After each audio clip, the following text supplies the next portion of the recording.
Grace and Peace, Heart to Heart, encourages women from all stations of life and from every nook and cranny of our world from a biblical perspective.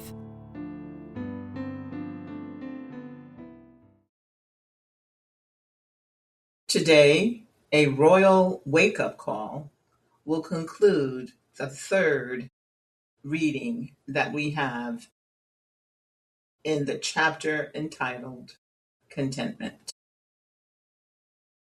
We have to find a balance in our lives. Sometimes we have to find contentment in difficult circumstances.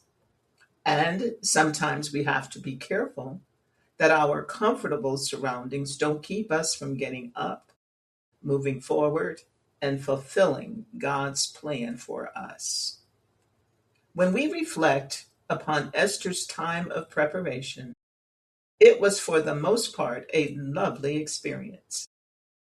She was pampered, beautified, and kept from any sort of unnecessary stress, other than the inevitable jealousies that would be provoked in the king's harem. Esther had few problems. She was surrounded by luxury, fed the finest foods, and clothed in the most beautiful garments.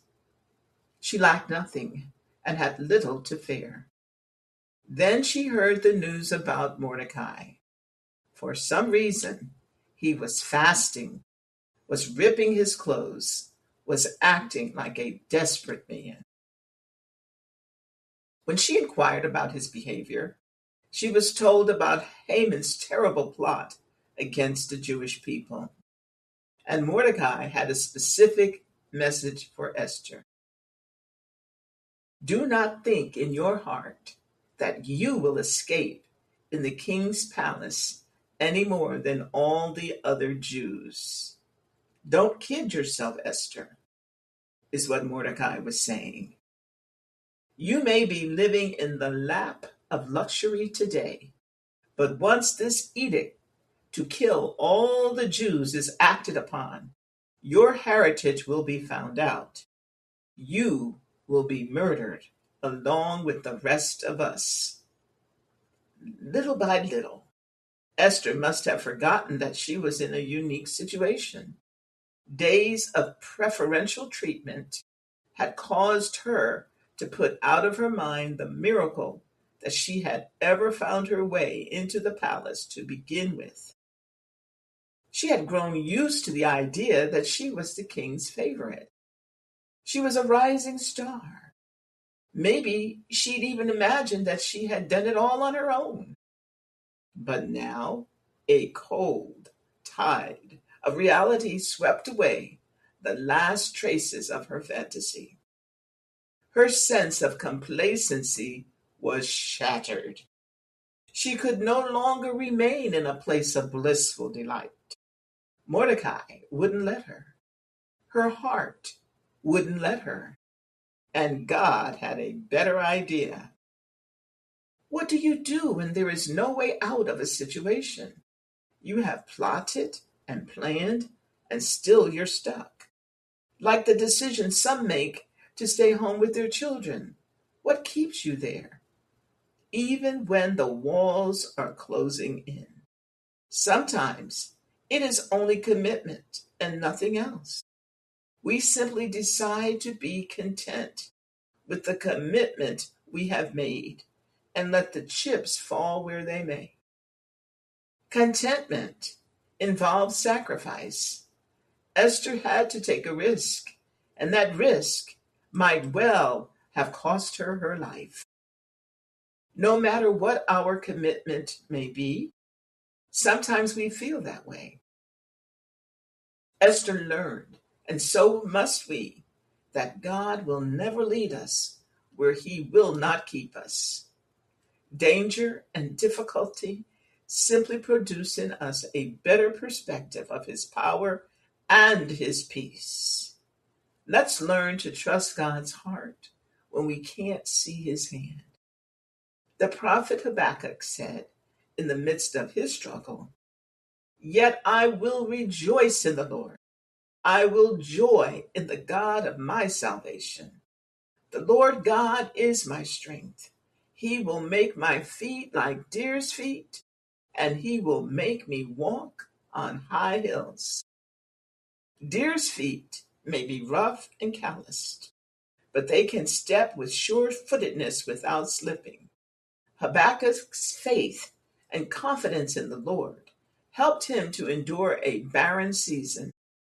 As God's women in a slippery world, with the Lord's help, we too need to develop sure-footedness. We need to be women who hold on to Christ. We need him to order our steps in the Word. Our commitments will stretch us. Sometimes they stretch us so far that our fig tree dries up. That's when we need to take inventory of what God has done for us in the past. We need to ask him to give us our joy back as we worship him. Tough commitments require us to develop a life of praise and worship.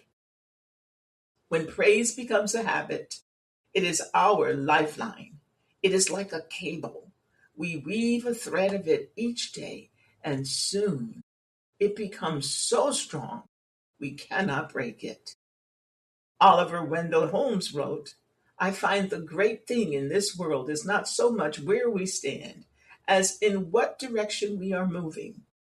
Because Esther was uncertain about the response of the king to her attempt to save the Jews, she had to go into God's presence with fasting and prayer. She needed the strength not to be complacent, just sitting back and enjoying the status quo. Complacency means doing nothing. Contentment does not.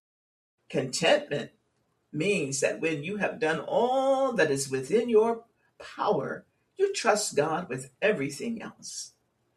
Contentment can exist no matter what circumstance we are in. Paul writes that he was content, whether he abounded or was abased, whether he had a little or a lot. He made these statements when he was in a similar situation to Esther's, not knowing whether he would live or die. God was so real to him on the inside that he could handle anything on the outside. Grace should produce gratitude, and gratitude should evoke service. If we really appreciate the grace of God, then we will seek opportunities to do things for him. God had graciously given Esther a high opportunity. She had become comfortable. She had grown content. Would she prove herself complacent to the plight of her people? Like Esther, we face the temptation to be selfish and only think of our personal peace and affluence. It is wrong for us to take and receive from God's goodness without demonstrating our thanksgiving in service to others. One of the principles of Christianity is that unless a grain of wheat falls into the ground and dies, it can bear no fruit. As Christians, we cannot enter into the season of harvest unless we lay our lives down. Fortunately, Esther remembered the goodness God has shown to her. She made the commitment to leverage her position of grace before the benefit of God's chosen people. She put her life on the line. Should we do less?